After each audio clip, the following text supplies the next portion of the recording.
Like this? You think? I don't know. I can never tell what looks best. All right. Hello there. This is Krista Rue from HLC Bookkeeping and Office Services. And we're coming to you Facebook Live on Saturday. You forgot to say it. What? Happy Saturday, everybody! Okay. It's a beautiful day in the neighborhood. And you are? Christina Rue, HLC Bookkeeping and Office Services. All right. And the purpose of Saturday Solutions is to talk about topics that have come up throughout the week that we think might be beneficial. Because if our clients and we're getting calls about it, then I assume other people want to know as well. All right. So last week it was normally our off the bookshelf Monday or Saturday. However, because we had topics we wanted to discuss, we didn't do it. Postponed. We postponed it. Yes, because instead, to recap last week, we talked about block scheduling, which is my absolute fave. Staying in your lane. This is what I do. This is how I do it.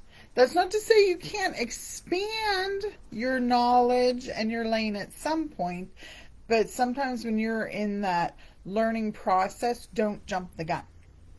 That's all I'm saying. Be patient with yourself. Be patient. That's right. And then we also talked about respecting our elders and understanding what legacy is, which we thought was a very timely topic. Mm-hmm. So, this week, since we delayed doing off the bookshelf, we're doing off the bookshelf now. And remember, this could be anything that we just think is beneficial from a learning perspective. It can be work-related, personal-related, church-related, family-related, whatever. It's just on our bookshelf. That's right. So, a few years ago, I want to say it was like 2 or 3 years ago, maybe, the state of Pennsylvania put out a Pennsylvania Emergency Preparedness Guide. Mm-hmm. And it's available at www.readypa.org. There's also an 800 number, 1-888-2397. Mm-hmm. So, why did I choose this? Well, kaboom! There's multiple things that you might need prepared for. Mm-hmm. And honestly, this is a really good book in the sense that it's good if you have small children in the home to mm-hmm. talk about mm-hmm. so that if something happens, they're not like, oh, what's going on? What is all this happening? And this is where I'm going to bring up as a child. We had a place to meet in case something happened with the house, that people had to get out of whatever exit they were closest to. Everybody had to meet at the swing set. That's so right. This is a great time so that people know decisions. As a family, if something crazy happens in the house, where are we meeting?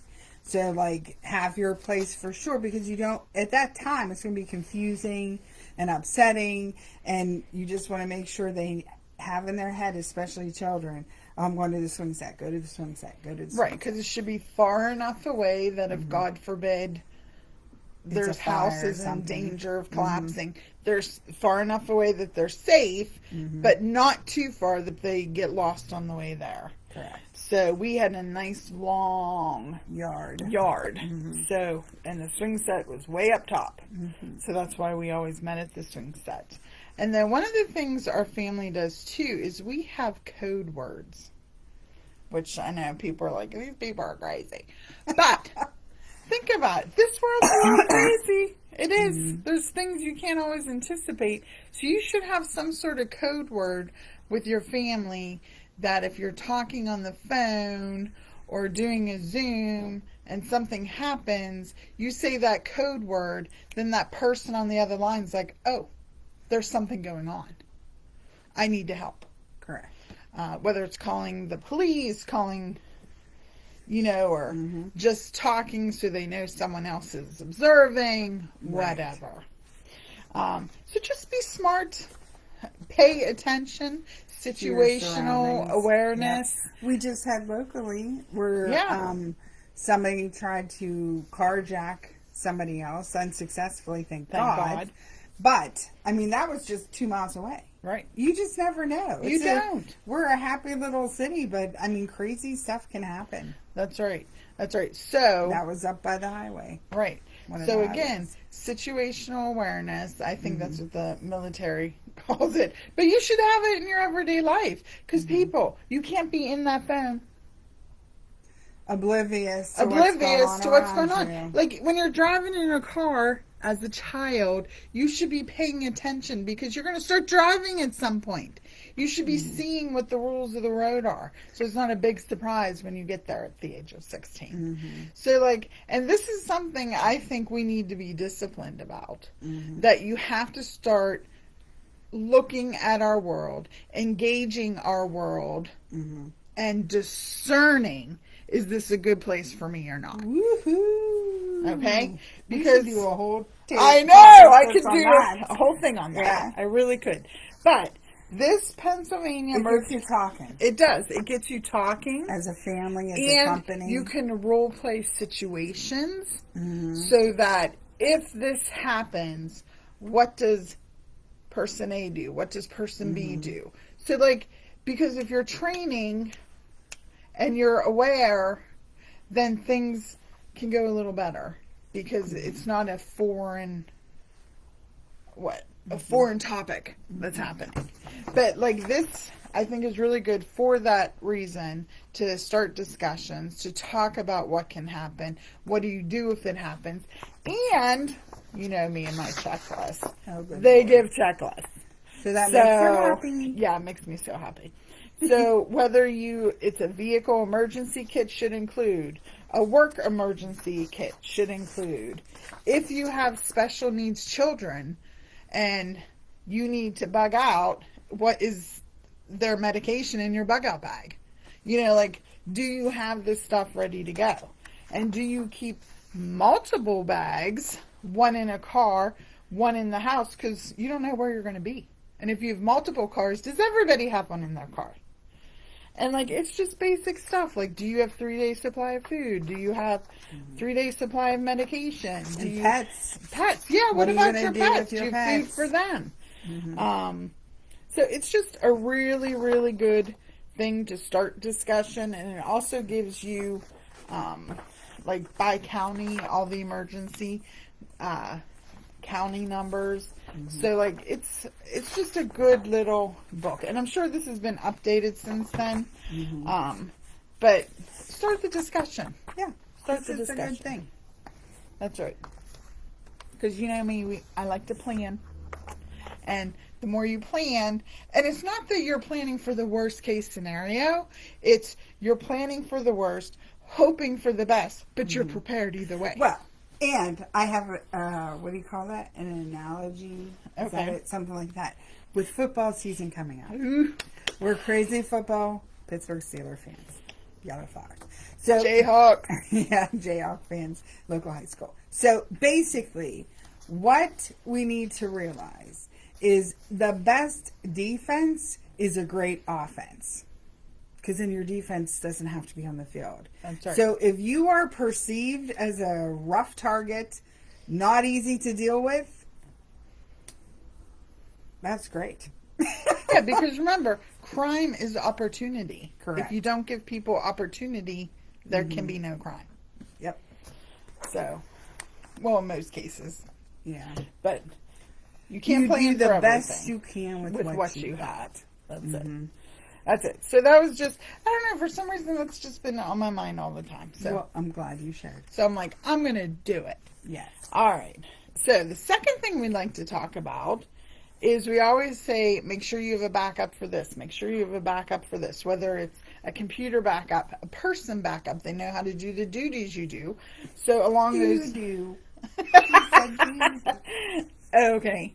So what about, is your bank account backed up? So, Christina, discuss. Okay, so sometimes I like to prove that I'm not perfect. So I might make a little mistake here and there. So as things occurred, with your personal funds. Yeah. Not with client funds. If there was a mistake, shall we say, you want to make sure that you have a backup to your bank account. So especially if you have multiple bank accounts at a bank, if you always write checks out of one account and for whatever reason that overdrafts or whatever, are they going to NSF the check or are they going to fund it from a different account? Right. So you need to find out from your local bank what their procedures are. Because you can't just assume. Because, and honestly, I did have a client. They set up their bank accounts. One was a checking, one was a saving, and they just assumed that if they overdrew the checking, the bank would automatically move the savings. And then they checked it a week later, and they had all these NSF fees. Because you have to set that up with the bank. Right. They don't just automatically do it unless you tell them at the time of setup, this has to back it up. And some banks offer a credit card backup. So if you have a credit card through them, they just automatically hit the card and boom. That way you don't have to worry about things not being paid. So that's something to always keep in mind. That you can set that up with your bank. And it helps them too because then they don't have to do all these extra things.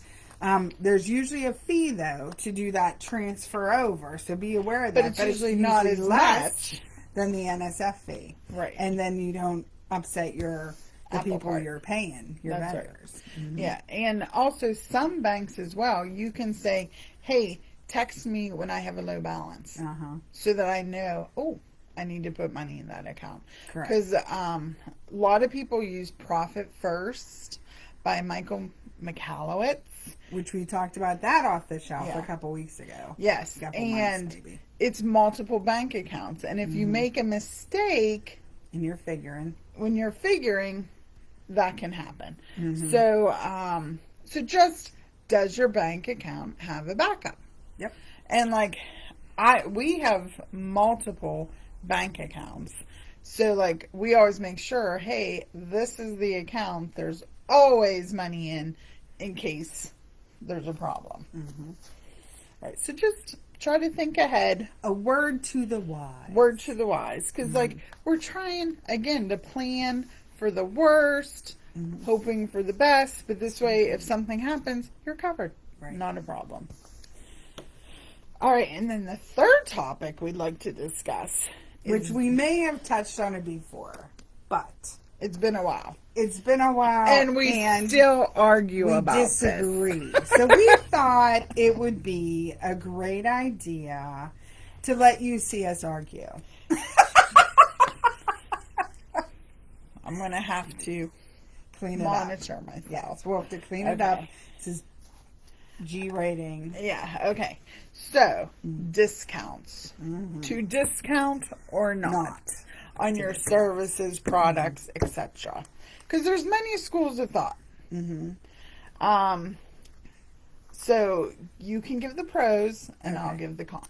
So, you should have a reasonable expectation of what your costs are and what your expenses are, other than the person working on it, that service costs associated with taking on clients at your firm. So you have the operational overhead, and you have the base cost of the person providing the service. Is the software included? Correct. All those costs you have to have. And then you have to have a profit margin on top of that. Because again, you're not just working to do today, you're working so you're here tomorrow, 3 years out, 5 years out, whatever. And there's expenses involved. So you want to make sure that you're planning accordingly. And of course you want to profit, so you want to make sure that's in your information. So what around you is the going rate for the services or products you provide, and can you put a discount after you figured all that out, let's say the going rate for something's $100, and you've done all your cost analysis, you've done your profit analysis, and really you only would need to take on 90. So that's $10 you can play with, right? So you can offer a discount for that $10. And you still then are giving people value, and you're covering your costs, you're getting what you need to get and all that other stuff. And you're making them feel appreciated because your published pricing has been discounted because of either a long-term contractual relationship, friends and family, whatever. But because, again, we don't do anything for free. Right. There's always a cost because there's always a cost to do it. Right. So never free. Time is money. But can you discount? Right. And like if you've done those calculations and fair market value is less than what you charge, you need to raise your rate. And you can't give a discount. Wait, say that again. Fair market value is less than your costs. Oh, then you're not even covering your costs. Okay. So like those are things you have to know. It's just not willy-nilly. But if there's a room for a discount, I focus on sales. So if I can get a sale by offering a discount, don't I want to do that? Yes, I do, because I'm focused on sales. I'm vice president of marketing here. I'm vice president of BS here. I'm vice president of training here. I'm like, whatever. But I do focus on marketing for what we do. So I like having that flexibility that if I have somebody and we're going to sign a contract, I can offer them a discount. Okay. Okay. So, yes, a lot of what we're saying here, what I'm going to say, it's semantics. Mm-hmm. Because I'm not saying I disagree that if you want to change our rate from 100 to 90, just do it.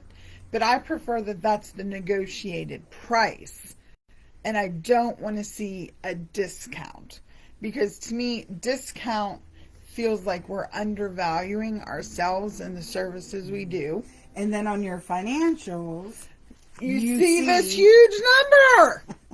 And like, that's what upsets me, because I'm like, it says we gave $30,000 in discounts. That's $30,000 in lost revenue. Why are we doing that? Mm-hmm. So like, there are pros in the sense, well, it draws your attention to it. Let's look at those clients. Should they still be getting the discount? Mm-hmm. You know, that type of thing. And that brings up another topic. Like, what happens if the relationship you have with that client changes, but they're still expecting a discount? If they went from a contract status to an as-needed status, you lose the discount because the discount was tied to the contract. And sometimes that can be hard feelings. Right, because some of the motivation is we want you to charge our contract, so I know I'm setting aside time for you. Correct. Where if you're ad hoc, I don't necessarily have time. Correct. We do a budget based on contracts. Right. So, yes, it's semantics, but like every year it bothers me to see that huge number in discounts where I just prefer it's negotiated. And you don't track it. And I don't track it per se. Because it's on those individual clients. And if you're managing your clients correctly, you're reviewing them quarterly anyways. You know? So like, these are the things. Mm-hmm. But like, I understand from a psychological point of view, it makes the client feel good and all that. But I just don't like the word discount. But that's what it is. Yeah. So maybe because if we've come up with a number that said this is our value, right? Sometimes if that client doesn't see that, and then boom, they're getting a discount, they forget what you're worth to them. So there's that as well, right? So there's pros and cons. Mm-hmm. I don't know. Maybe call it a retention credit, or I don't know. I don't like discount. I don't like it. Well, and we've also discussed, too, doing after the fact, where wouldn't it be nice, everybody pays the same price, but at the end of the year, you get a refund for using us. There's that too. She's totally Yeah. against that. Yeah. No, I'm not totally against it.